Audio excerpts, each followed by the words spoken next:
We going to rock sound. We going to rock sound. We going rock sound. It's the jewel of Eleuthera.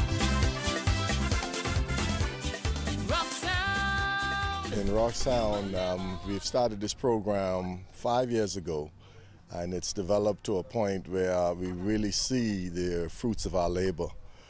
We have 4 teams that participate out of Rock Sound: T-ball, coach pitch, minors and juniors, ages ranging from 5 to 15.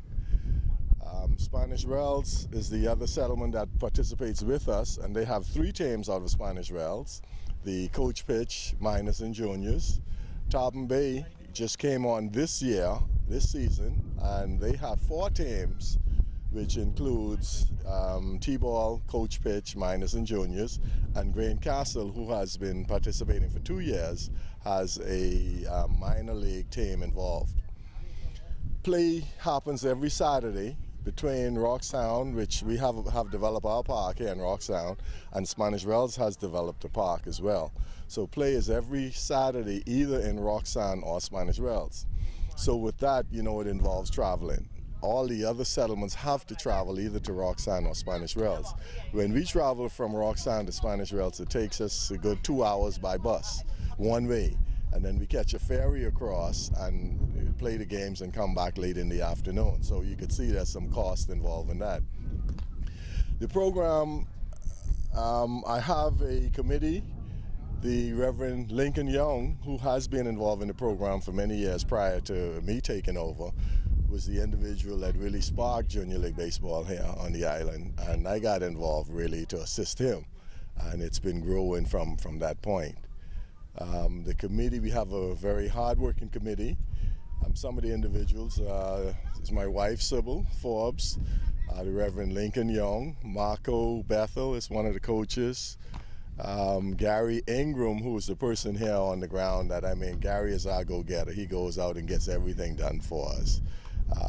Ben Pinder helps with the construction of the park, and Lucy Longley, administration, Gaynell and Joe Williams, they're involved. Terry and Gerald Bonnet, they're involved as well. So we have a very hard-working committee.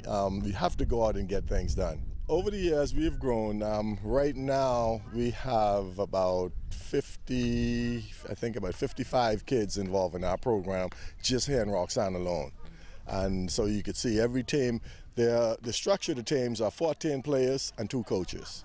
So, of course, as we develop, we've allowed teams to carry 17 players because we want the kids to be involved. So wherever we can get that, we allow it to happen. The unfortunate thing is, on the island of Eleuthera, we're not getting very much help from the old softball players. The program in baseball, as you know, we used to be known as the capital for fast-pitch softball in the Bahamas. And over the years, we've done very well with softball. Somehow or another, we lost it. And trying to get the baseball program established, we're having a little difficulty getting the men involved in the program. We really could use a lot more help in all the settlements for those individuals to come back and give something back to the kids. If you see today we have a few kids out here. We were supposed to have games, regular scheduled games, but because of the homecoming activities, and also the Easter holiday, a lot of the kids have left the island and gone to Nassau, so we had to cancel all those games. But on a given Saturday, we may have as many as 200 people here at this park, which is very, very healthy. The program itself, over the 5 years that I've been president, I've seen development in just the attitudes of a lot of these young boys in particular. It's at a point where these boys need a little more guidance from adult males. You know, we got a few of the females involved with us, but we could use a lot more of the adult males to come out and help with development of the minds and bodies of these young men.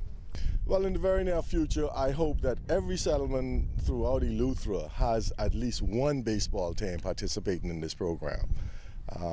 And you know, it's a tall order, but if it happens, I'm sure you would see our young kids looking forward to doing positive activities. You know, we always complain that our kids are bad, but they're not all bad. A lot of them need a little more guidance, and this particular program, I think, is doing that.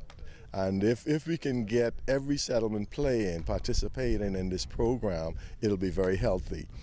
At our park here in Roxanne, as you can see, this is a self-help thing, and we've developed to a point where now I could brag that we have the only covered bleachers on the island of Eleuthera. And I mean, that's a plus, because now spectators come out and feel very comfortable watching our games. You know, and that's very good. We're getting a little more adult participation from that angle. This is a self-help project, as you can see. We still need a lot of things done. We solicit fencing wherever we can get it from. We solicit building material wherever we can get it from. We have a few corporate sponsors over the years that have come on board and given us assistance with the bus transportation to Spanish Wells every week. We get assistance from the Roxanne Properties, a group of companies, and that goes a long way, because it costs an average of $400 for a round-trip bus from Roxanne to Spanish Wells. So that becomes expensive in our program, you know. Like I said, my goal is to see every settlement playing baseball on the island of Eleuthera. In 2 weeks' time, we will be hosting the 3rd annual Bahamas Baseball Federation mini tournament, which is for age groups 9 to 12. This year we have confirmation from two teams out of Grand Bahama, one out of Exuma, and the JBLN out of Nassau. It gives us an opportunity on the island to showcase a higher level of play than we have presently going on the island. And I think it gives our kids motivation to say, hey, if they can do it, I know we can do it. That tournament will go from May 2nd to May 4th. And the Roxanne League hosts all of those teams that come to participate. So that's been something that happens every year for us for the last 3 years, and that is growing. All roads to the east. All roads to the east. We go in a rock sound. We go in a rock sound. We go into rock sound. We go in. Well, I'm Tanya with PappaSurf. We're out of Cable Beach, Nassau, Bahamas, and we're here at the first annual Kunkanu Sup Challenge, which is a paddleboard race. And we're here in beautiful Rock Sound, Eleuthera, and we're trying to get people to come out and paddleboard, and we do lessons. We teach you how to paddleboard. We're trying to get the kids involved. We're finding that a lot of kids are very interested, but they don't necessarily like to get into the water, so that's where we come in and we make them a little comfortable with the paddleboards and the racing, and and just get a nice race going. And so we've been in Abaco a couple of weeks back for the Abaco Family Fitness Weekend, and it was nice, and we had a lot of people that saw the benefit of it. And right now it's the fastest growing sport in the world, and we're trying to bring that to the Bahamas because we have the perfect waters for it. We have a lot of tourists that just literally come to the Bahamas and they're like, I want to sup in the most beautiful waters in the world. And so that's never a challenge. It's really getting the Bahamian people to wrap their minds around going out into the ocean on something that they have to stand up and paddle. And I know a lot of people look at it as work, but it certainly has a lot of benefit. You're out there within nature. It's nothing to be afraid of. We do ask that you know how to swim, but we do have life vests if you don't. We don't go in deep water, and if you fall off the board, it's easy to get back on. The board doesn't float away from you. And if it's rough, we never really go out in rough weather. So it's never something that they should be afraid of.